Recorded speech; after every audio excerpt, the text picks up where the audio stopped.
आधुनिक तंत्रज्ञानाचा वापर करून खड्डे बुजवले जात आहेत। अशा प्रकारचं युद्ध पातळीवरती काम सुरू आहे ठाणे नाशिक महामार्गावर। मोठ्या प्रमाणावर पावसाळ्यामध्ये खड्डे पडतात आणि त्यामुळे वाहतूकदारांना त्रास होतो आणि ठाणे नाशिक हे अंतर जे आहे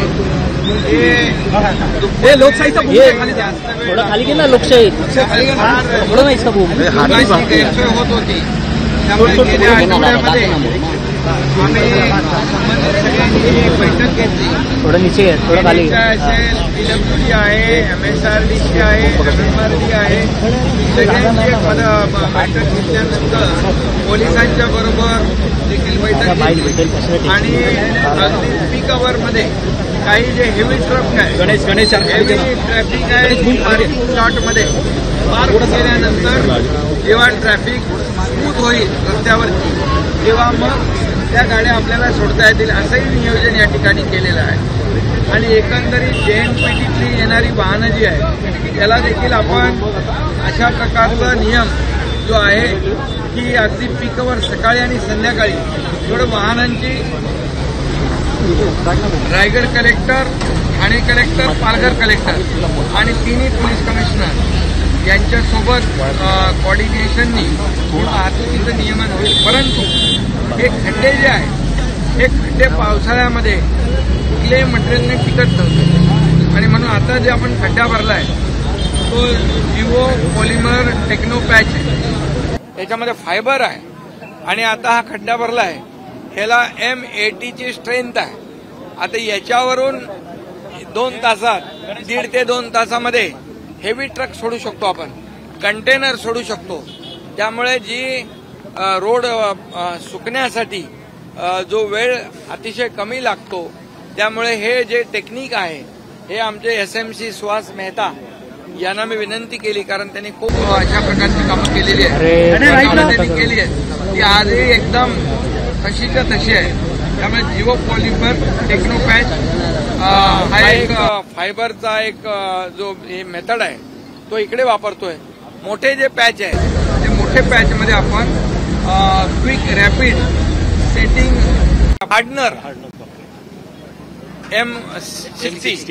M60 अशा प्रकारचं टेक्निक जे मेथड आहे ते आपण पुढे ते आपल्याला पाहायला मिळेल। मोठे मोठे पॅच आणि त्या ताबडतोब गाड्या आपल्याला 2 तासामध्ये त्या सोडता येतात आणि त्यामुळे आता हे जे आपण काम करतोय यामुळे दर दिवशी आता नाशिकला जाणं आणि नाशिकहून ठाण्याला येणं याच्यामध्ये 2 तासाचं अंतर आता झालेलं आहे।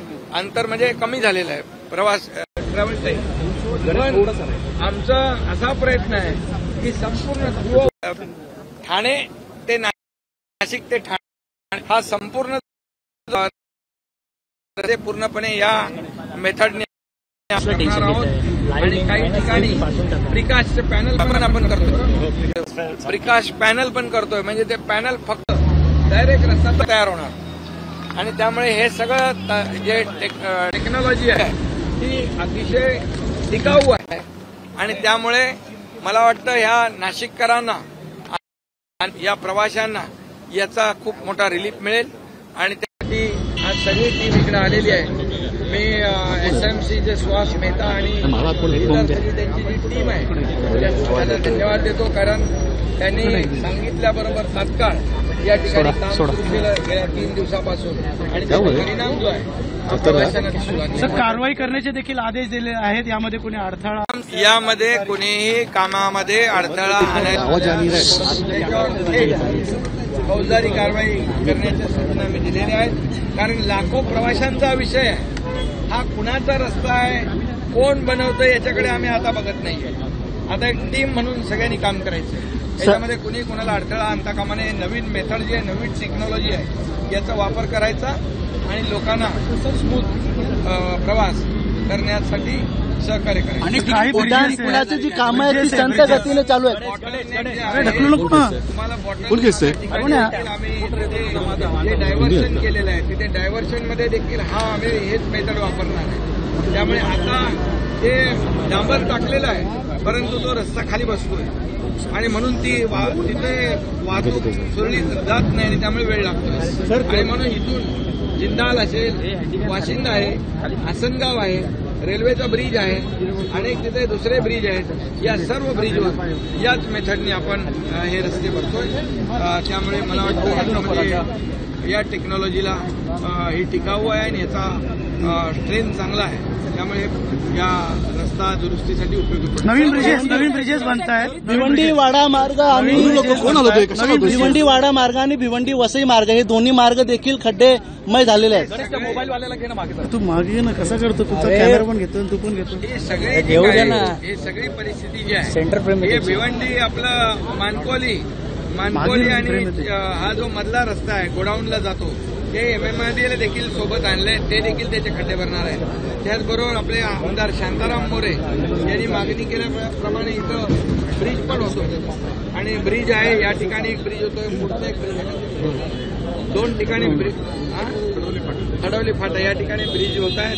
त्याच्यामुळे देखील वाहतूक कोंडी दूर होईल आणि मला वाटतं याच्यामधून लोकांना रिलीफ मिळेल. उड्डाणपुलाची जी कामं आहेत सर, उड्डाणपुलाची कामं ही संत गतीने सुरू आहेत. नाही, आता तुम्हाला सांगतो, मी सगळ्यांना संबंधितांना मिटिंगमध्ये सूचना दिलेल्या आहेत. कुठलाही हलगर्जीपणा चालणार नाही, हयगय चालणार नाही. मॅन पॉवर आणि मशिनरी जेवढी डबल करता येईल तेवढी करा आणि हा रस्ता जो आहे हा सुस्थितीत करा लवकर. जड अवजड गाड्या कोल्हापूरच्या केशवराव भोसले नाट्यगृह जे आहे 100 वर्षापूर्वीचं, त्याला दुर्दैवाने आग लागलेली आहे. मी महापालिका आयुक्तांशी बोललोय आणि त्या उच्चस्तरीय चौकशी देखील लावलेली आहे. परंतु कोल्हापूरकरांचं जे काही ढाळ आहे त्या केशवराव भोसले नाट्यगृहाची जुळलेली आहे. त्यामुळे शासनाच्या वतीने तात्काळ या ठिकाणी ते पुन्हा जसं होतं तसं उभं केलं जाईल. महापालिका आयुक्तांना आम्ही सांगितलेलं आहे, त्याच्या प्रकारचा प्रस्ताव तातडीने बनवा, शासन पूर्ण मंजूर. रस्ते कामाची पाहणी केल्यानंतर मुख्यमंत्री माध्यमांशी बोलत होते. एबीपी माझा, उघडा डोळे बघा नीट.